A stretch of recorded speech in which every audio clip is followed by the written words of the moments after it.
Welcome back, guys. This is Shinoo with InoKinetic. Welcome back to our YouTube channel. You know, most of the roads that we drive are really not suited for most sports cars. You know, roads around here in Southern California, they're pretty beat up. There's broken asphalt, there's potholes, there's gravel where you're not expecting it, there's sand around many corners, things that you are trying to avoid with a modern sports car as opposed to driving right through it. If you've spent any time driving the roads that we have here, you know what I'm talking about. I mean, these roads are far from perfect. So when you're faced with these kind of conditions, your car it's like overly stiff. It starts to feel nervous.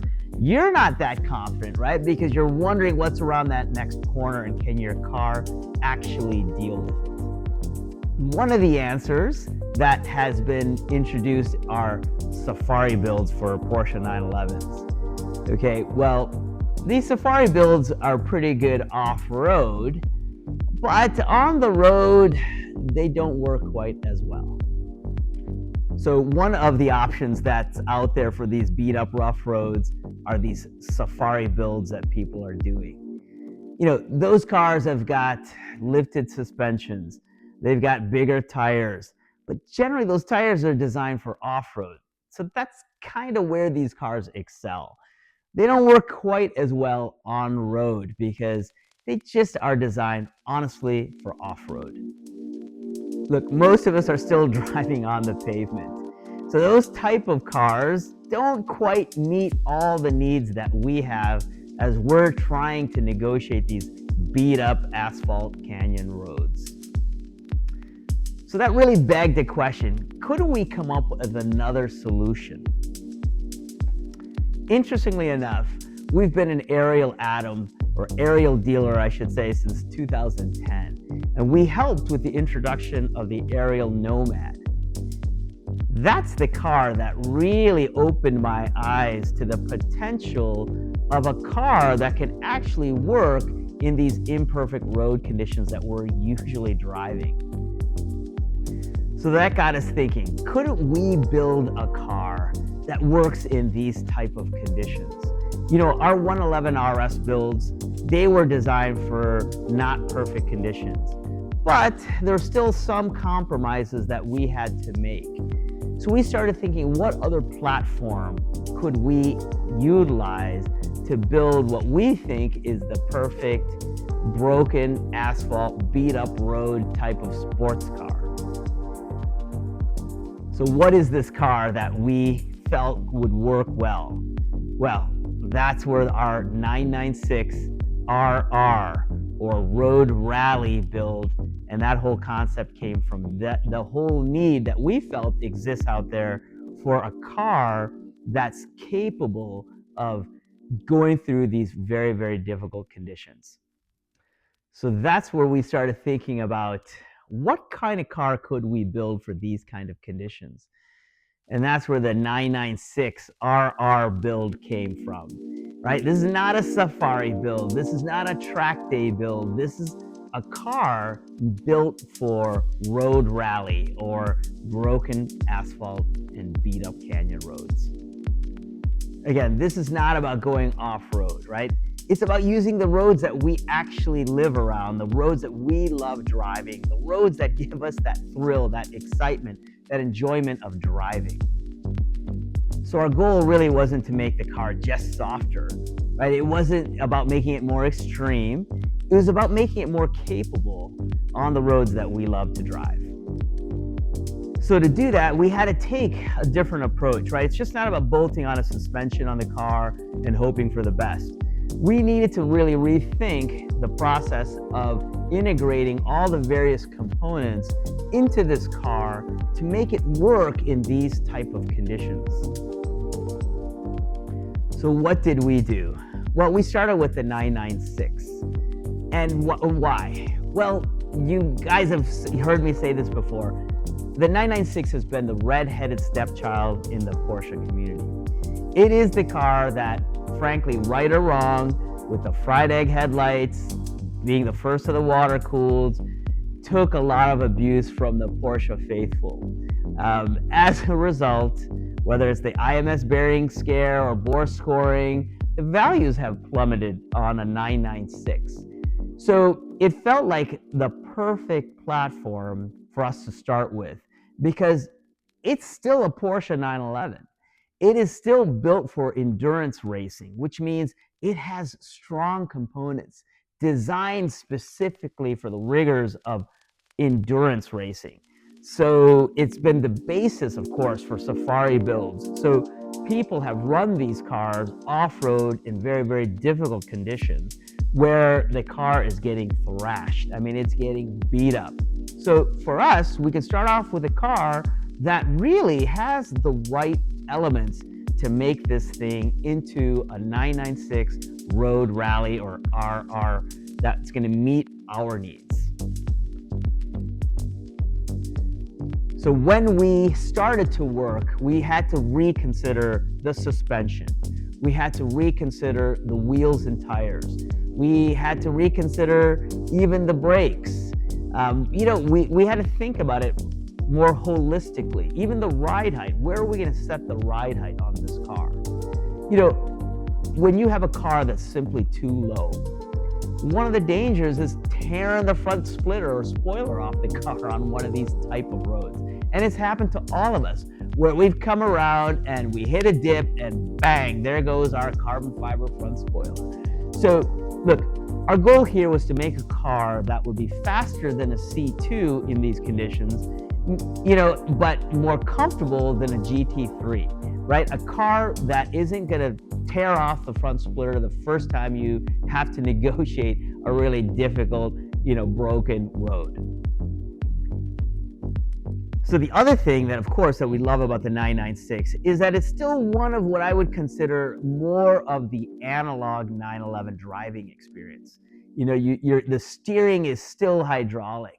You still have a lot less electronics. There's no rear steer. There is, the traction control and the various systems that the car incorporates is a lot less intrusive on this car than, say, the newer modern 911s. So we felt it was a really good platform for us to really be able to integrate all of these solutions.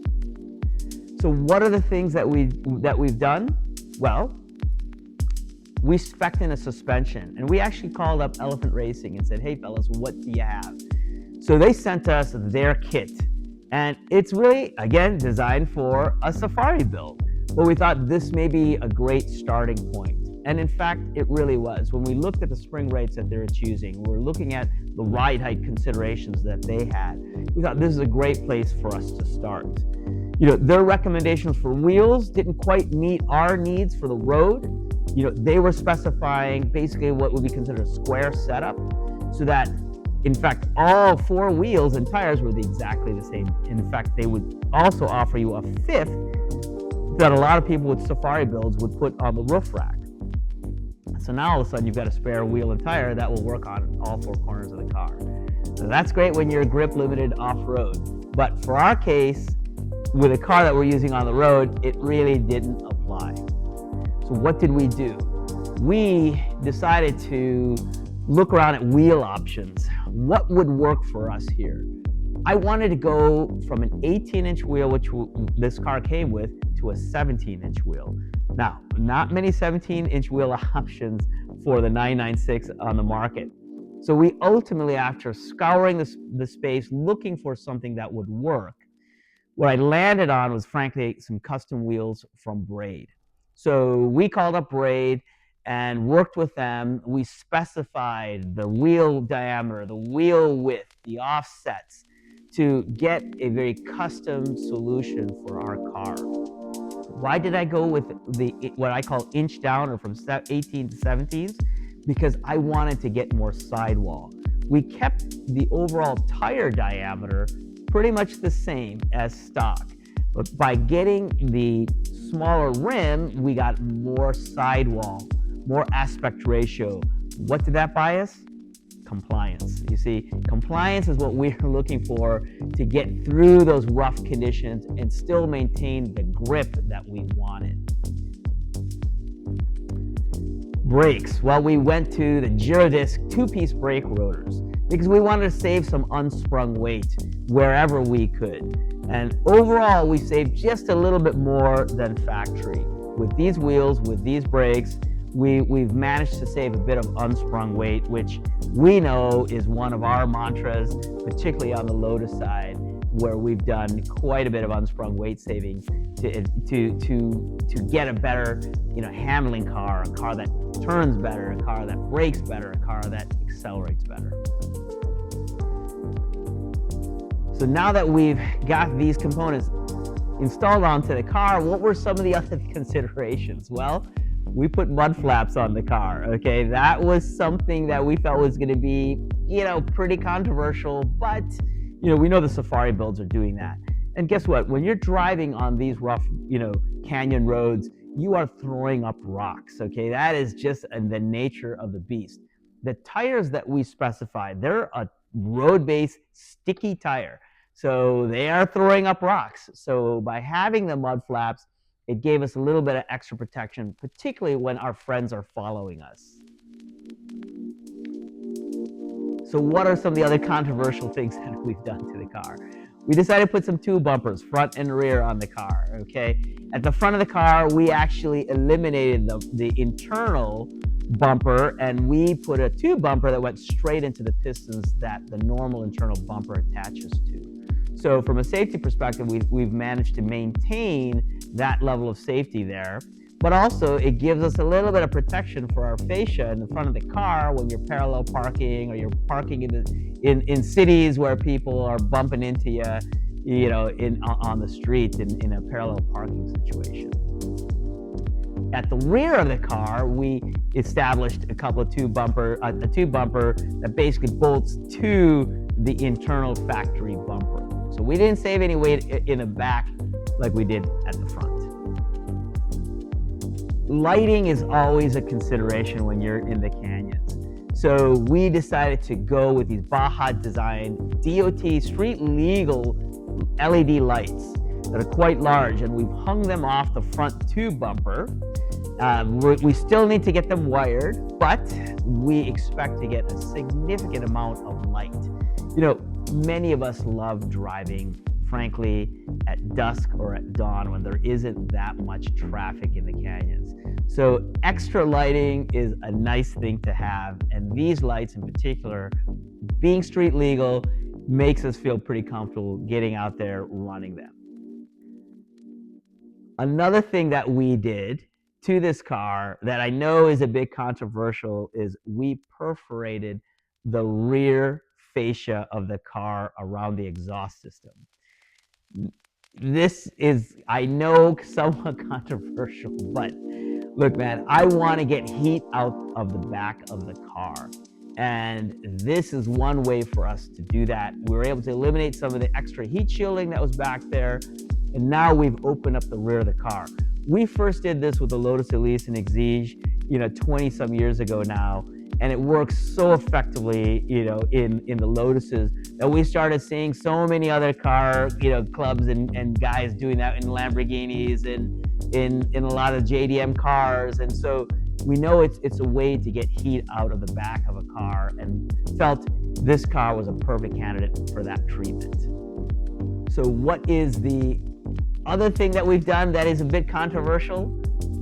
Well, we decided to use bed liner and spray the front and rear fascias and the side rockers with bed liner. So yes, this is the bed liner that you see in pickup trucks, okay? People are like, what are you doing? I'm like, well, if you drive in the canyons, okay, you tear up your front fascia, your rockers and sills, even a bit of the rear. And so I know a lot of people are using PPF film, and that certainly works well, but you can still penetrate clear bra films with rocks. So I decided to go with this textured bed liner, and personally I think it looks great, and I think it's going to work really, really well. So initial test drives with the car, suspension feels really, really good. I'm overall pretty pleased with what I'm feeling so far, but we plan to get our ride and handling engineer, Dave, into the car to get some real feedback. But before we do that, we got to fix a driveline noise that we've discovered in the car that seems to be coming from the transmission. So we've got to address that first.